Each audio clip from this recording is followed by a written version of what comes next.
Bienvenue sur ma chaîne YouTube. Aujourd'hui, l'objectif sera de vous présenter une nouvelle page de mon album photo fictif, hein.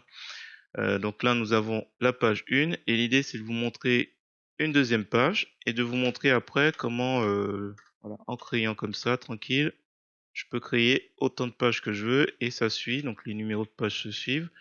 C'est assez utile. Là, je supprime. Donc l'objectif c'est la présentation du masque ou du mode maître. Donc dans Diapo, vous avez Diapo maîtresse et dans LibreOffice Draw, vous avez l'affichage masque. Donc l'idée, c'est de vous montrer comment, grâce à cet affichage masque, pour les éléments qui sont récurrents, comment faire en sorte que, bon voilà, par exemple le titre, on peut le retrouver à chaque nouvelle page et le numéro de page, comment on l'intègre. Si vous trouvez mes explications intéressantes, je vous remercie de mettre un pouce vers le haut et de me laisser un commentaire. Et n'hésitez pas également à vous abonner à ma chaîne pour voir d'autres contenus sur GIMP, LibreOffice ou Gmic. Et sur ce, je vous souhaite un bon visionnage. Alors, c'est parti, nous voici sur LibreOffice, la version 7.4.4.2. Alors, l'objectif, c'est de vous montrer l'intérêt du masque de calque. Donc, on a réalisé dans les deux dernières vidéos cet ensemble. Donc, pour rappel, il y a une petite photo qui est juste au milieu d'un cadre qui est transparent. On a réalisé ici notre petite forme circulaire autour de l'oiseau et on l'a posé ici. Maintenant, on va dire que là, c'est la première page, comme on peut l'observer ici. Alors, pour rappel, si vous n'avez pas les mêmes affichages que moi, cliquez ici et regardez si vous avez des éléments comme volet de page qui est décoché. Donc, moi, c'est bon. Barre d'état et volet de page, c'est important. Alors là, nous avons comme on place le curseur au-dessus, page 1. Mais si je clique et sur le bouton droit de la souris, j'ai dans le menu contextuel nouvelle page. Je peux aussi renommer. Donc je sais pas moi, au lieu de page 1, on peut mettre, mais ça c'est pour indiquer, hein. Je sais pas, euh, cadre, femme et l'oiseau. Tiens, voilà, ça peut être ça. En général, je laisse page 1, mais bon, voilà. Comme ça, hop, c'est renommé. Alors, si vous faites donc un clic sur le bouton droit de la souris, on peut copier et coller et on aura exactement la même chose. Ou on peut faire nouvelle page. Quand on fait cette nouvelle page, on a une page vide. Et imaginons qu'on souhaite des numéros de page et un titre et qui se répètent. Alors, ce qu'il faudra bien comprendre, c'est que il faudra changer d'affichage.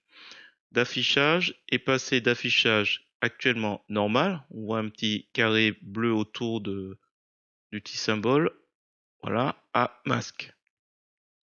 Et quand vous allez faire ce basculement, vous allez pouvoir écrire tous les éléments qui ne changent, qui ne changeront pas au fur et à mesure qu'on créera de nouvelles pages. Donc là, par exemple, je vais dans Insertion, zone de texte. Voilà, le curseur il change et je peux l'appeler mon album de photos. Hop. CTRL A pour tout sélectionner. Vous passez votre... Alors attention. Vous regardez bien quand ça change. Là, ça déplace le cadre. Et d'ailleurs, on peut le positionner pour qu'il soit au centre. Mais bon, c'est pas ce qui nous intéresse. Ah oui, on laisse comme ça parce que je vais l'agrandir. Et là, vous êtes sur le curseur. Donc là, on sélectionne. Sur la barre outils qui est le formatage du texte, vous avez la possibilité d'agrandir, d'augmenter la taille comme ça. Donc il le fait tranquillement. Et vous pouvez décider de vous arrêter dès que vous êtes satisfait de la taille. Là, j'ai pas d'idée, donc je m'adapte par rapport au fur et à mesure. Si vous sélectionnez, vous faites clic sur le bouton droit de la souris. Vous pouvez vous amuser avec caractère à changer l'effet, soit souligné, soit barré, soit surlignage, soit soulignage, et surtout peut-être mettre en gras le style. en gras et changer aussi la taille. Voilà, je vais faire OK. Ça. Alors ça, c'est dû au fait que j'ai pas changé attribut de texte. Voilà, comme ça, quand j'ajoute du texte, il s'adapte le cadre. Voilà, mais bon, c'est pas très important. Donc quand vous sélectionnez, si vous voulez que le cadre il s'adapte par rapport au contenu, cliquez sur le bouton droit de la souris, attribuer, vous adaptez la largeur au texte. Donc pour concernant le cadre. Là, vous avez l'espacement. Allez, on va mettre 0,10, 0,10, 0,10, 0,10 à l'intérieur du cadre. Ok, bon. Ça, c'est rien. Imaginons qu'on veuille mettre des numéros de page. Vous faites insertion, champ, numéro de page. Donc là, il vous met un champ. On va le positionner ici. Alors, pour être sûr qu'il soit bien au milieu.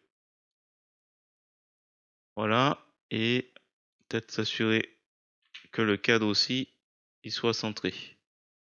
Voilà. Enfin, le cadre, le texte. Allez. Pour rappel, on est dans l'affichage masque.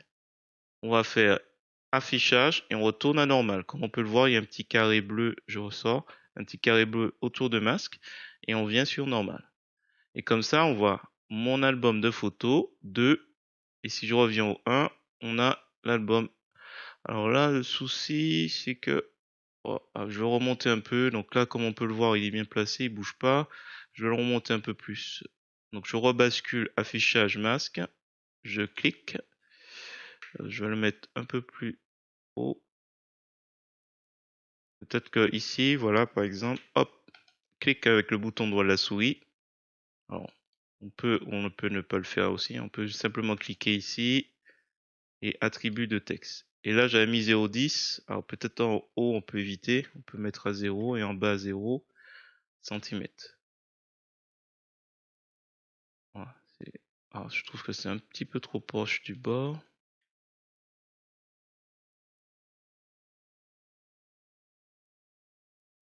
Bon, on va laisser comme ça.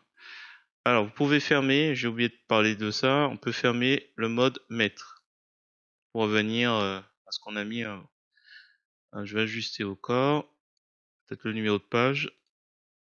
Je n'aime pas modifier les éléments, donc on va simplement descendre. Alors, je descends avec la flèche, hein.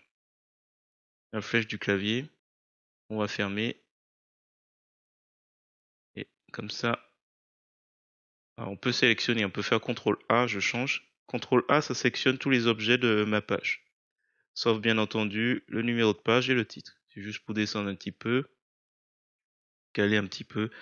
Alors pour l'instant c'est pas terrible. Alors je refais masque.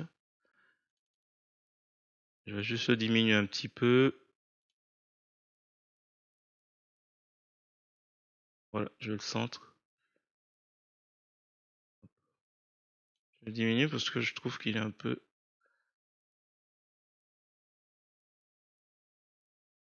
hauteur de texte aussi. Que faire? Allez, affichage. Quelque chose d'un peu plus sympa. Alors je vais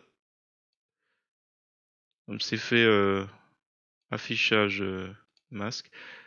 Comme c'est fait un petit peu à la au feeling, comme on dirait. N'oublie pas d'enregistrer. Donc CTRL S. Et je crois que je vais laisser. Ouais. Alors CTRL A ou plus simple CTRL A ou vous sélectionnez comme ça les éléments. Ouais, c'est un petit peu au Alt.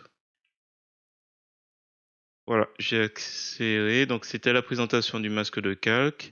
Donc si je clique et je crée une nouvelle page, on passe à la page 3, comme c'est indiqué, ainsi de suite. Nouvelle page. Si j'appuie sur Entrée, vous créez de nouvelles pages. Là, on est à 7, à 8, ainsi de suite. Et si vous faites clic sur le bouton droit de la souris, copier, clic sur le bouton droit de la souris, coller, on tombe à 10. Voilà. Là, on a nos numéros de page et bien sûr, on pourra ajouter sur nombre de pages. Voilà, j'espère que cette petite vidéo vous a plu. Alors, ça n'a rien de...